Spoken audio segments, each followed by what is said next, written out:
টিপে যেতে থাকবে ততই তুমি জীবনের ডার্ক রিয়েলিটি গুলো জানতে পারবে। এই জন্য যদি তুমি আগের ভিডিওগুলো না দেখে থাকো তাহলে এখনই গিয়ে দেখে আসো, নয়তো এগুলো বুঝতে অনেক প্রবলেম হবে। তাহলে চলো আর কথা না বাড়িয়ে শুরু করা যাক।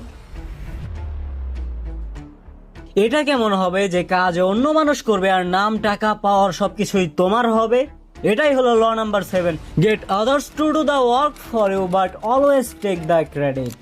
ভাই এটা অনেক ডিপ, একটু ভেবে দেখো যে কাজ অন্য মানুষ করবে আর নাম টাকা পাওয়ার সবকিছুই তোমার হবে, যে তার কোনো চিহ্নই নেই, এইখানে শুধুই তোমার নাম।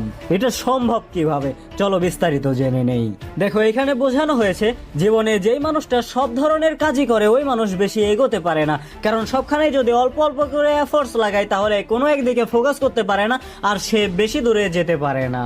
আবার অনেকে এমনও আছে যারা ট্যালেন্ট ছাড়াই তাদের জীবনে অনেকে এগিয়ে যায়। এখন তুমি এটা বলতে পারো যে ভাই আসলে ট্যালেন্ট ছাড়া কিভাবে এগোনো যায়, কিন্তু হয়তো তুমি জানো না যে ট্যালেন্টেড সে নয় যে সবকিছুই জানে বা সব বিষয়ে ধারণা রাখে। ট্যালেন্টেড তো সে যে অন্যের স্কিলকে নিজের করে কাজে লাগাইতে জানে, এটাই হলো আসল ট্যালেন্ট। আর ওই ব্যক্তিটা এটা খুব ভালো করে জানে যে অন্যের স্কিলকে কিভাবে নিজের করে ইউজ করতে হয়। সে এটাও খুব ভালো করে জানে যে একা মানুষ কোনোদিনও জিনিয়াস হতে পারবে না।